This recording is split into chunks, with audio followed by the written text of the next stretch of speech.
Hello, everyone. It's Abigail again. First things first, look at my new mic. I love it. It's so nice. I hope I don't lose the magnet like I did with the other one. Today, I want to take you guys on my Notion tour. Notion, I use it as more of like an extended online bullet journal. I do have my physical bullet journal, but sometimes like there are times in which I need something a little bit more accessible, like on my phone and stuff. So that's why I have this. It kind of reminds me of like MySpace, Zanga, whatever you have it, like Tumblr back in the days. And a lot of people use it for productivity. They use it for school. They use it for businesses, in fact. And I just use it as, again, my extended online bullet journal, complete with collections and things that I will take you through. But not everything, because there are certain things in which we need to keep private on the internet. But, anyways, let's hop into the Notion tour. All right, so this is my Notion. It's again very simple. One day I'll take you through my iPhone too because my iPhone and devices in general are very simple. I like everything on one page. I don't like multiple things going on, but this is pretty much it. And dark mode because I work at night. I'm more of a night owl. I don't like light. I prefer everything dark, which is weird to say because if I showed you my room and my desk setup, it's literally all white. So it's a very different contrast. Anyway, so this is my homepage. This is the main part that I set my phone to, that when I click in it, everything's here. And this is a skyline of Manila because I'm Filipino. And this banner, I made it, I think on like Photoshop or something. And as you can tell, my favorite color is purple, purple, gray, silver, all that. So these are the different kinds of like columns that I have things put into my interest, the things I use the most often, and then personal, which let me go through this first. I'm not getting into like the journal one because again, that's like very private and stuff like that. And then this one, notes of myself, it's just like specific things about myself that I don't want to forget, but I have just in case, like height in centimeters, height in feet, like very specific things.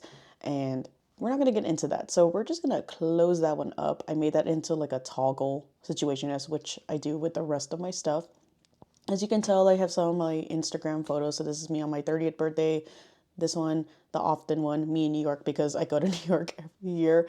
And then my interest, which is me at the August D Sugar concert, things I like to do. But before I get into these two main compartments, I do have a calendar here. I wish I used Google Calendars more often. I actually use NurseGrid, which is what nurses uses to put in their shifts and stuff like that. I don't even use Apple calendars. I just use that NurseGrid app, and I know I can put it into Google Calendars, which can also connect to Notion Calendar.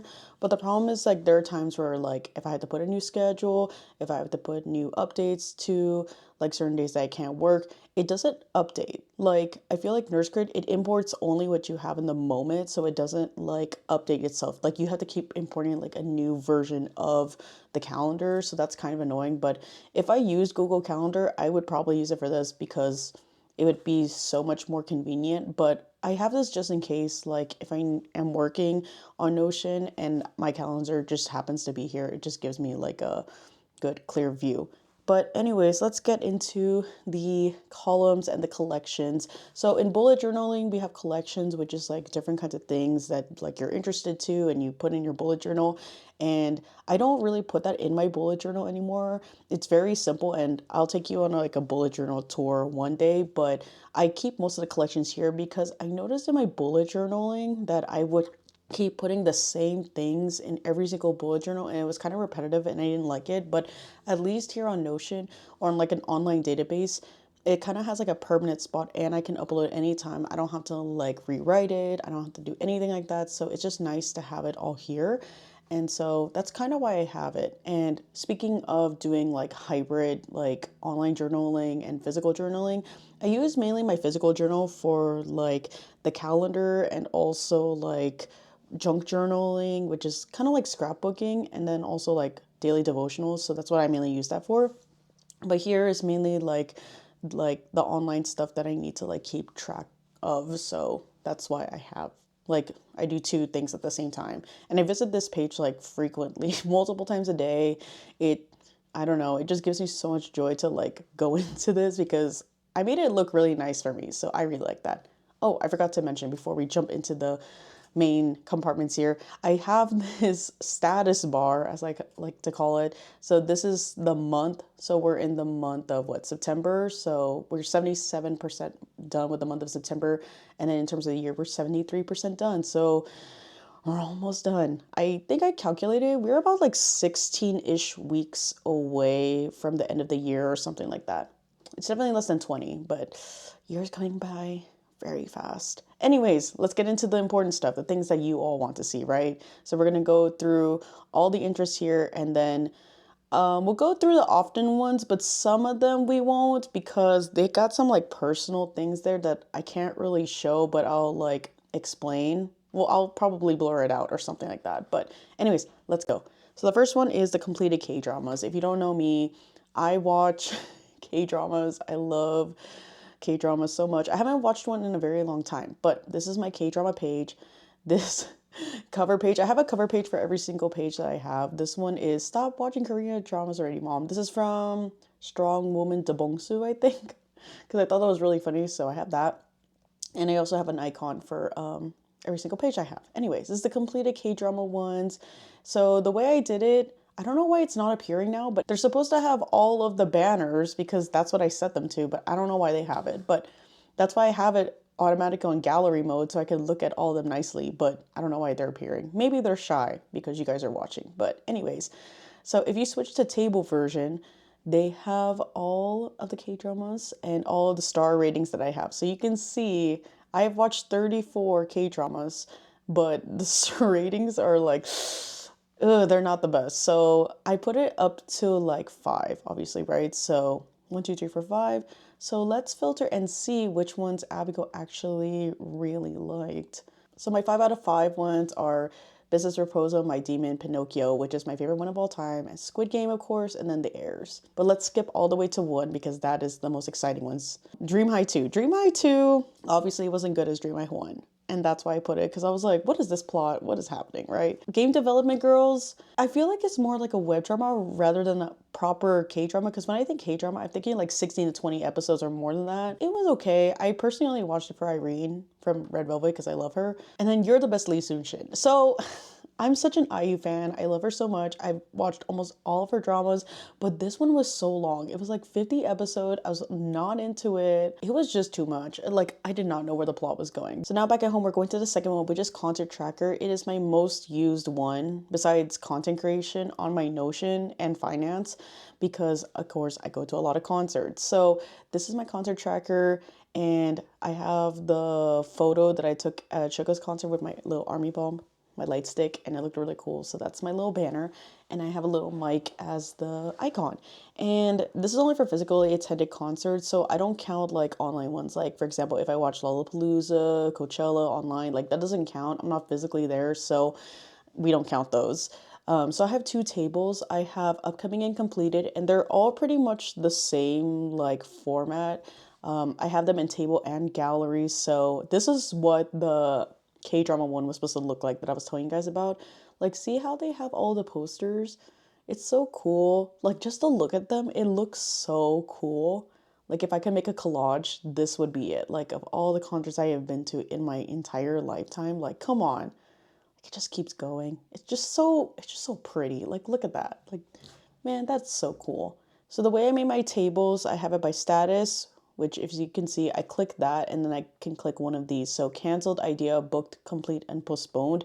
I mainly focus on idea, booked, and complete. So idea, if I'm thinking of going to it, then I'll put it in the upcoming table, and then booked if I actually booked it because I didn't attend the concert yet. And then once I change it to completed, then it moves to the completed table. I need to figure a way to like code it in which once I hit complete, then it moves there completely, like by itself automatically, but I haven't figured that out yet. I'm pretty sure it's really easy, but merging tables or having relation with tables and trying to code that sometimes like racks my brain too much that like I don't want to mess with it because then it'll mess up my tables later. So I just manually drag and drop it if ever. It's not a big deal, but that's how I do it. Anyways, the next one is artist, and then tour title, the city I'm going to, the date I'm going to, and then attendees, which if I attend solo or if I go with a person or a group, and then if it's a group, then who. So this weekend, actually, I'm going to Leve this Saturday. So once this is done, or once I'm at the concert, honestly, I'll probably put it complete and then move it down here. And that's how I do for the other ones. So this is all the concerts I've been to, as you saw in my gallery one. We've got a lot. We're at 68 right now. So that's pretty exciting. I hit my 50th concert, I believe, at Now Horn last year, July 27th. So that was really cool. So it's just really nice to see like all of them together. And man, it just looks so pretty. I love how all like the tour posters look together. It just makes me want to go to more so that I can like fill this entire page up. All right, going back to home again, our next one is cooking. This one's pretty simple, honestly. I have it separated between entrees and desserts. It's mainly for like the recipes that I make so often, but I just need like a little bit of guidance again, or things I really want to do. But most of these I make so often that I kind of memorize the recipe. Like, let's say for example, mango float, which is like equivalent to like a Filipino dessert lasagna, if you want to think about that way. I've been making this so much. A lot of people like it. It's really good. I usually get my Filipino recipes from Panlasang Pinoy, Panlasang, Filipino flavor. I think that's what it translates to. I'm pretty sure I'm right. But I pretty much have the ingredients and then the instructions, and that's it. And then the recipe reference, and then a picture of the recipe that I make it in. So it's pretty simple like that. I even have my parents' recipes. Like, this is my dad's cassava cake. Filipino recipes are so easy, especially desserts to make. Like, it's literally dumping things together, sometimes with like no rhyme or specific recipe. And then let's say we go into here. Because it's my parents' recipes, obviously they have like specific things that I have to use. So like I have these specific like egg roll wrappers. And so I always have to like refer it when I make it. Let's go to another one in which I use something that's not from my parents or not from a Filipino auntie. This one is from Michelle Choi. She's a fellow YouTuber. This is her fried rice, and this is like the video in which she made her fried rice. So I pretty much copied what she had. I actually make her curry udon exactly like how she makes it. So I have it there exactly. It's perfect. And then the levain cookies. This is the only levain recipe that I strictly follow by. It's from Joshua Weissman. It's really, really good. The only thing is I modified the bake time. If I don't do it the certain way, it won't work out. If I have a specific recipe that I'm following from someone else, I usually like make it this way and I try to make it like exact as I watch the video. But that is the cooking one. I should put more into it. But again, like these are things that I mix so often that it's like I don't really use anymore because I already know how to do it so well, if that makes sense. So going back to home again, we're going to series tracker, which is very similar to the completed K-dramas one, but this one's a little bit more specific and actually one I need to update more. So this is how I kind of make it. So type, I have like a series, the name of the series, the season I'm on currently, and the episode I'm on currently, or probably already watched. And then the source, which I have Netflix, Hulu, YouTube, VLive, Crunchyroll, and Amazon Prime. And as you can see, I did it by their brand colors. And then the status, if I'm watching or pause. So sometimes like if I want to see like which ones I'm watching or paused, I made like a board view and then like the different columns of things that I'm currently pausing because they are like kind of like renewing for another season, and then watching if I'm currently watching. I haven't like updated in a while because I haven't like sat down and watched things because I need to like see things at the same time. So I need to really like fix this because I did make a goal this year that I would finish at least 5 shows in my series tracker this year because I've been holding on for too long. I need to finish like the things that I'm watching. But some of them are really hard. Like let's say for example, Law and Order SVU. Girl, they got like so many episodes, so many seasons. It's hard to catch up, but maybe one day I'll like just sit down and let it play in the background because I really do love that show. I actually need to update this because The Summer I Turned Pretty is actually over. So we are done. So I'm gonna put this, I should have a completed one. I used to. I don't know why I don't have it anymore, but maybe I'll put pause because technically we're having a movie, so that's gonna be really cool. So we're done with that, and then Emily in Paris, I think I'm gonna put that in pause because are we on season 5 or season 4? I don't remember, but we're doing it in pause because I just finished the recent season. I've been holding on for so long because I wasn't ready to watch it, but now it moves back into the pause section. So that's a good thing.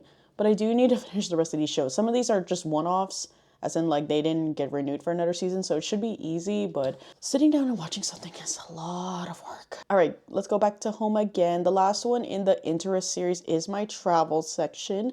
So this is my travel one. It's got a little airplane thing because I'm always on an airplane. So I have it in archives, which is like the old trips I used to have and the new year. So if I press this button, then it'll auto-populate for like a new year. So that'll be like 2026. So as you can see, I had some trips that I finished. I need to update this because I did actually go to this. And this one, I did not go to that. So canceled, unfortunately. So these are the trips I took this year, the location I went to with their little icon, of course, the status if I had canceled, idea, booked, and complete. So it kind of is like the same with the concert tracker. I make it like the same like style. And then the dates I went, my mode of transportation, which is fly or drive. And then if I used an airline, these are the airlines that I use. And then locations of where I go, and then the main purpose of why I went. So, all right, last column, we're going to go to the often one. So this is the content creation one. As you can see, like my tables or my databases are very similar to each other. Like I feel like it's a good routine to have. Like if I do too much, then I get like really like overwhelmed. Like I don't want to do this, which is a problem I had with bullet journaling. I feel like I had to switch it up so often because everyone looks super nice in their bullet journaling. Even Notion, like everyone makes it so pretty, blah, blah, blah, blah. But I'm like, low stakes, the better. That way I have less expectations and I don't have to stress myself out because at the end of the day, you want your bullet journal or your Notion, your databases, whatever, you want it to work for you, right? You don't have to put things that you're like not into because it ain't worth it. So this is my content creation one. Again, another one that I use very often, just like my concert one. This is a picture of Tomoyo from Cardcaptor Sakura. She's Sakura's best friend. She's always video camming stuff, and that's me. Anyway, so I have like the type. I think I'm supposed to change that to title. Video title.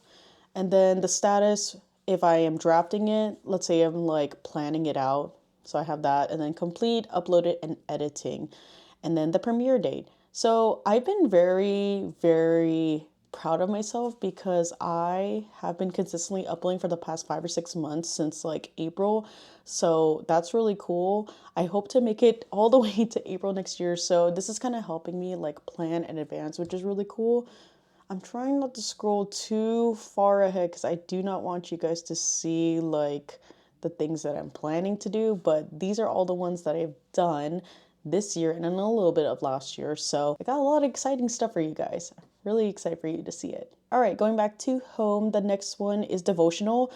I kind of used it and it was mainly for like documentation for some things that I had to do. But then, I don't know, I just felt like using my physical journal, which is what I mainly do now. But when I did do it online, I did it here. And these were the source materials that I used. All right, so the next one is the emails one. So I can't show you everything because that would be too much.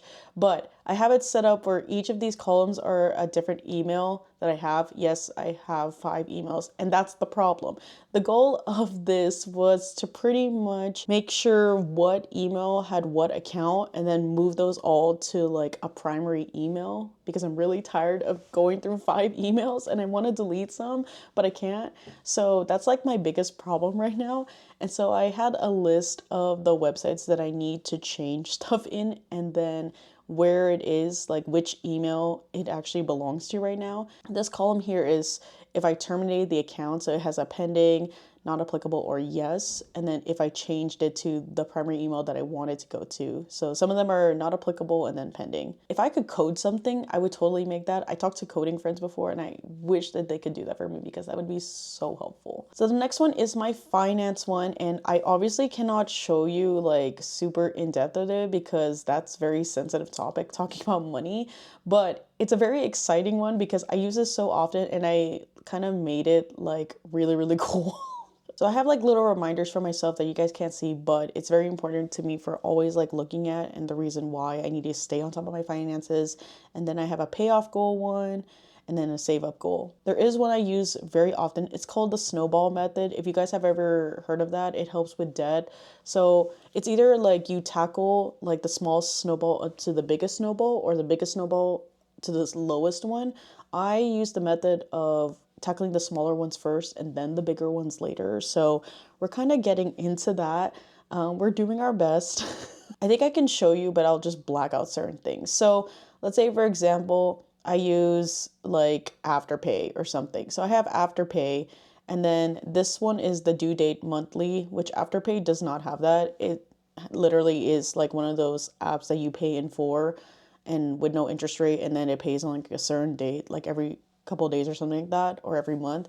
So I have that. If it was a normal thing, let's say a credit card, then I would probably put the date in which that thing was due. And then I had the total debt amount, how much the debt was in there. The more I start paying it and the more that it decreases, then obviously the debt amount increases, and then the monthly amount. If I have it like set at a fixed amount where it pays automatically per month, then it has that. But obviously when you have certain apps like Afterpay, Zip, Klarna, Affirm, whatever, it's not like a set monthly amount, because sometimes you have to pay like every 2 weeks or something like that. And then the status, which I have not started, in progress, or done. So that's pretty much the snowball method. The next one is a monthly receipt printing checklist. So I used to print my receipts out. The person I would go to for taxes, they liked physical receipts, but I don't really do it anymore. But when I did, this is how I did it.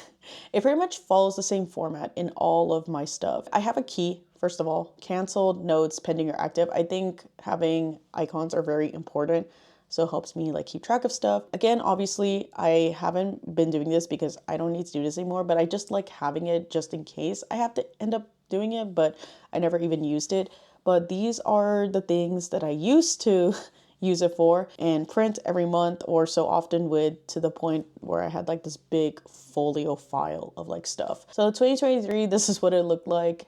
It was a lot. It was a lot of paper wasted. The next one is subscriptions. So everyone always has like subscriptions they gotta pay for, obviously, right? So it kind of follows the same format as the monthly receipt one. So I have the canceled, notes, pending, and active as part of my key. And then the table is there. So the table, I have it set as the status, which could be active, on hold, or canceled. The billing, if it's yearly or monthly. The renewal date. I used to have it, I think this one is like per month, and then this one's another renewal date, but this one is per year. And then the monthly cost, how much I pay per month. And then this one's the yearly cost, because again, it reflects like the renewal date per year. And then the yearly amount. So this one is more focused on like if I pay per month, then how much am I paying for a year. I have a formula set, and then on the bottom I have the sum total amount of how much I pay for stuff. If I need to put like a new subscription, I will probably put it here and update it. I haven't used this in a while. I probably should, because there are more things that we pay for. So the next one is transactions. So it's more of like when I have to pay someone something, let's say for like rent or like certain big ticket items. So this is what like I use it for. And especially like, let's say rent, I need to like track it, like when I paid it, how much I paid, etc., how much it costs per year. I have it again set how like the other finance trackers are set. Again, it's like really similar to each other, because again, consistency is key.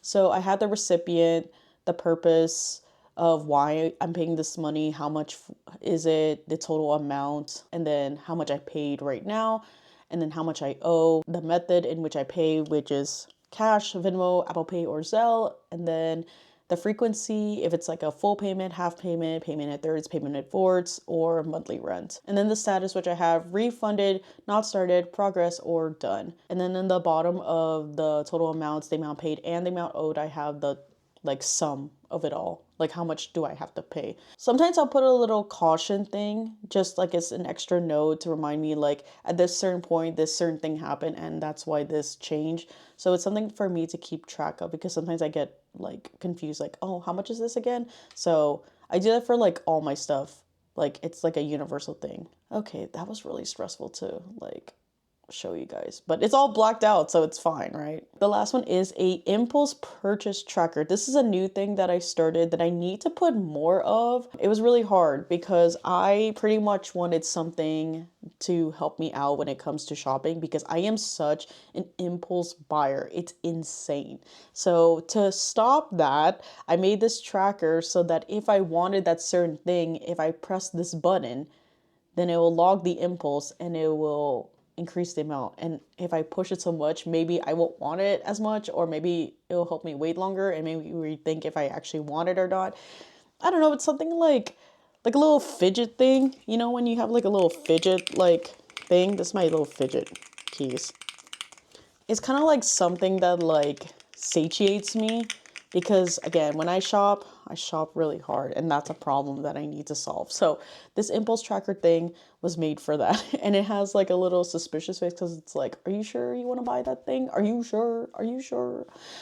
So this is what I made, and it has a picture of the item. So I'll show you guys what this is. It's the Samo Ondo bags that I really, really love. I've been trying to find like a daily bag. So I really wanted this bag so bad. Like, look, it's so cute, right? But like, do I really want it, or just an impulse? See where we're going? And then this one is the other Samo Ondo bag. I really wanted this for like when I go to the library and do stuff. Like, this will be a really good laptop bag. This one for sure I want more than the other one, but I'm waiting. I'm waiting because I don't need it right now, but I want it later. Maybe if someone will gift it to me, I will really like that. Anyways, so I have a picture of the item itself, the link at which it is, the price, and then the impulse count. And then the log impulse is a button that I literally extensively like researched. Like, I asked ChatGPT, I looked on like YouTube. I really tried to figure this out so that I can like log my impulses. And it kind of helps actually.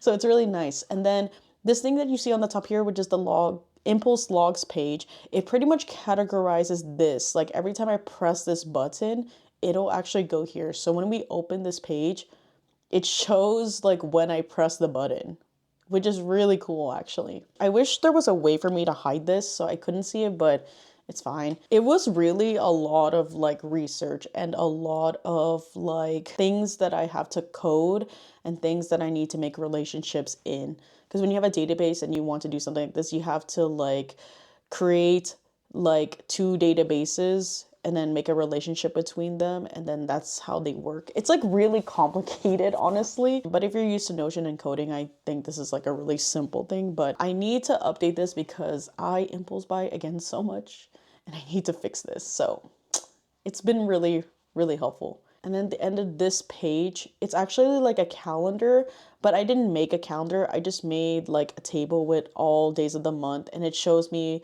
what certain things get billed to me at the month. I know I have like a database up there that shows me the date, but I still need like a physical like calendar to see at which certain things get paid. So I am prepared when I have to pay for those things. All right, and then the last thing I'm going to show you guys is my nurse one. I use this quite a lot in recent times because I am a travel nurse and I do need to like take account of certain things. Like, I track all the hospitals I go to, I track all of like the certifications I need to do, the immunizations, blood works, all of that. So I get it done very often as a travel nurse because in every contract or companies that you go to, you have to get all these certain things done, right? So this was like a one-stop shop for me to like look at all my stuff and say, hey, I didn't get a flu shot until like last year. Let me go fix that real quick because I see it on the tracker. So that again really helps, and why I love having this in comparison sometimes to my physical journal that I have to keep erasing and adding things and putting back and forth. So again, this is like the most simplest way I could have done it. On the top, you see here my time spent as a nurse. So 9 months on day shift / mid-afternoon shift, 2 years on night shift, 1.5 years on day shift, 3 months on night shift, 1 year on day shift, 8 months on night shift. I think I was trying to like calculate how much I spent on like my time as a nurse and what shift I spent it on the most, which I need to edit it because I think this is coming close to a year. So this is a big table, as you can see here. So these are things to note nursing. I have the type of stuff. So sometimes I have like certifications, I have licenses, I have labs, vaccines, all of that. And those are the certain things I have on my types also.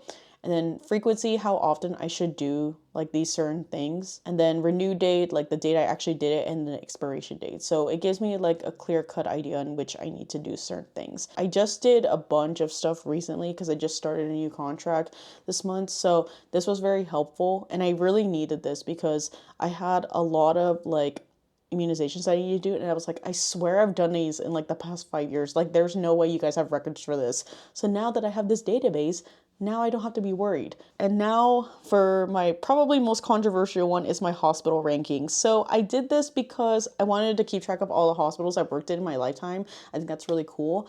And this is more me as like a travel nurse that I visit so many. So I kind of wanted to compare and contrast.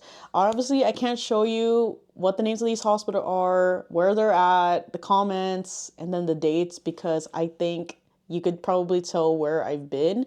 So that's kind of problematic. But I do have the hospital name, the locations, the charting systems that they use, which I've obviously used only Epic, Cerner, Paper, and Allscripts. But the Paper and Allscripts was like a very short stint. Epic and Cerner, I am most like proficient in, mainly Epic, but Cerner in recent times I have been more into. It's probably, if I work until next year, it'll probably be a year on Cerner. If it's a travel, what's the status? If I completed the assignment, if I breached it, if I renewed it, or if it's current. So you can see there's been some that have been renewed, some have been breached. I'm not proud of it, but here we are. And then the shifts. We have a mid-afternoon one, which I only did once when I used to work in a nursing home when I was first starting as a nurse.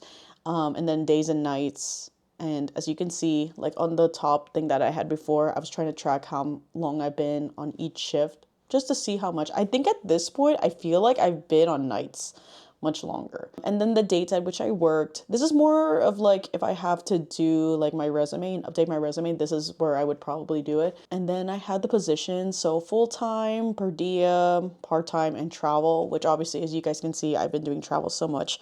And then the ratings of my hospitals, and the comments, which we're just not going to show that because I get in trouble. I think that is it. Again, I'm not going to show you my personal one because there are certain things that you can't show the internet. I already showed you quite a lot, but that is the end of my Notion tour. I hope you guys enjoyed it and hopefully inspires you to join Notion. It's a really fun one. This is not sponsored by them at all, but if they want to sponsor me, please do, because I love you guys and you are so cool. And this just helps me a lot, you know, with like productivity and stuff like that. Again, I love my bullet journal, love analog journaling, but there are certain things in which I need like an online database for. And being an ex like Xanga girl, MySpace, and Tumblr, you know, this was like coming back to something that I really loved when I was younger and even till now. So it kind of gives me like something of like nostalgia, but also like, ooh, I'm growing up because I'm using an online database to do all my stuff. Anyways, that was the end of this video. Hope you guys enjoyed it, and I will see you next time. Bye bye.